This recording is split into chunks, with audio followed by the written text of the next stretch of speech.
This is problem 2. We have a parallel plate capacitor. The area of the plates of the capacitor is A. The area is given, it is A. It is also given that the electric field between the plates of this capacitor behaves as E. Electric field is constant, E naught is constant, times sine omega t. So it is oscillating. We need to find the displacement current. We need to find the displacement current and the current. There is a current in this wire. You need to find the current in the wire with this electric field between the plates. I will put E here. We will start with the displacement current.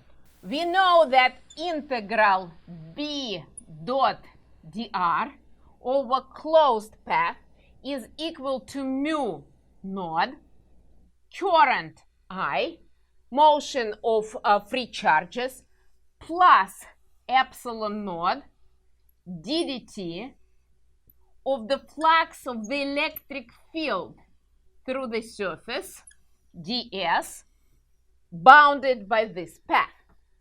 So what is I displacement? I displacement is this expression. I will rewrite it. I d displacement, the displacement current is epsilon naught ddt integral E dot ds, where integral E dot ds we call phi. This is flux of the electric field. So let's first find phi, flux of the electric field. Phi E is integral E dot ds. The electric field is given. It is constant at each point of this plate of the capacitor, at each point of surface S. So I can take it out of this integral, and E is parallel to ds. E is in this direction, and ds area vector is also perpendicular to the plate. So dot product is just product. I take E out of this integral. It is E naught sine omega t. And integral ds is just the plate of the capacitor, and it is given. It is A. This is flux of the electric field. I need the derivative, d phi e dt. D phi e dt, we need to take the derivative. It is electric field, E naught, A is constant. And then derivative of sine is cosine omega t. And the chain rule gives me omega. This is d phi dt, and all I need to do next, I need to plug it in my displacement current. ID is epsilon naught d dt, d phi dt, which is E naught A omega cosine omega t. We found the displacement current. Now we need to find current I, and we can find current I by taking the derivative of derivative of charge on the plate of the capacitor. So we know that current I is dq dt. We know the electric field. We can find Q from Gauss's law. Integral E dot ds over closed surface is equal to charge enclosed by epsilon naught. If we know the charge, we take the derivative dq dt, and we know the current. Let's do it.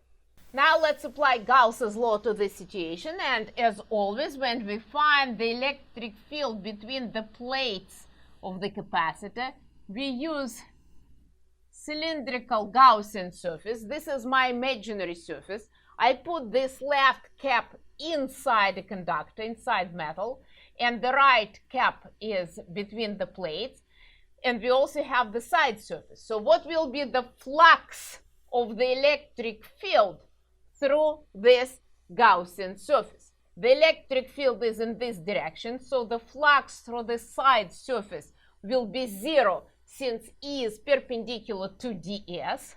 Flux through this cap will be 0 because inside the conductor the electric field is 0. We have non-zero flux just through this cap of this cylinder. And this flux is E. Screen. It is E. I'm writing now the flux of the electric field through the cylinder. It is E times A, as we did many times, where A is arbitrary surface surface area of this cap of this cylinder, bottom of the cylinder, EA, and this is equal to 1 over epsilon naught Q enclosed. Q enclosed is right on the surface. It is charge per unit area that we call sigma times area, and area is A. A is gone as expected, so the electric field near the surface of the conductor between the plates of the capacitor is sigma over epsilon naught, as we derived many times. Now sigma, I rewrite epsilon naught. Sigma is charge per unit per unit area. So I take Q, I divide by area of the plates A, and now we will write the charge. I remind you that what we want to know the charge. Q, the charge, is epsilon naught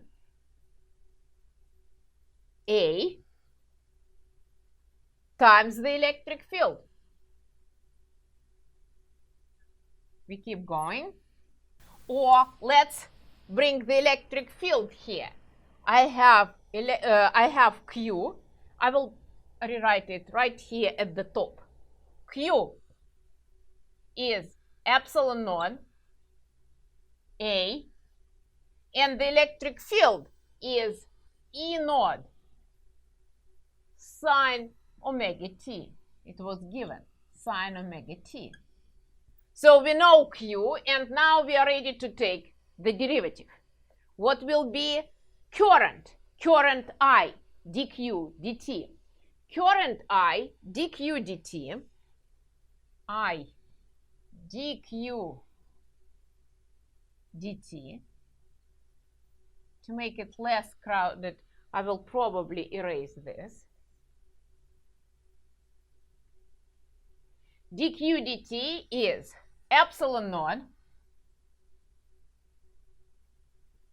E naught, I just switch these two guys, doesn't matter, A, and then derivative of sine is cosine omega t, and the chain rule gives me omega. And now look at this.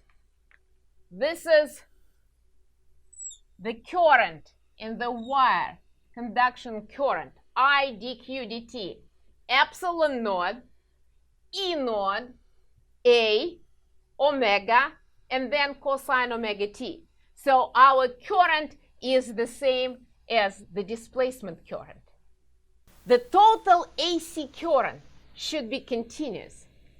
It flows as electric charges in the metal, and then continues as a displacement current through this vacuum gap between the plates of the capacitor as the change in time of the flux of the electric field.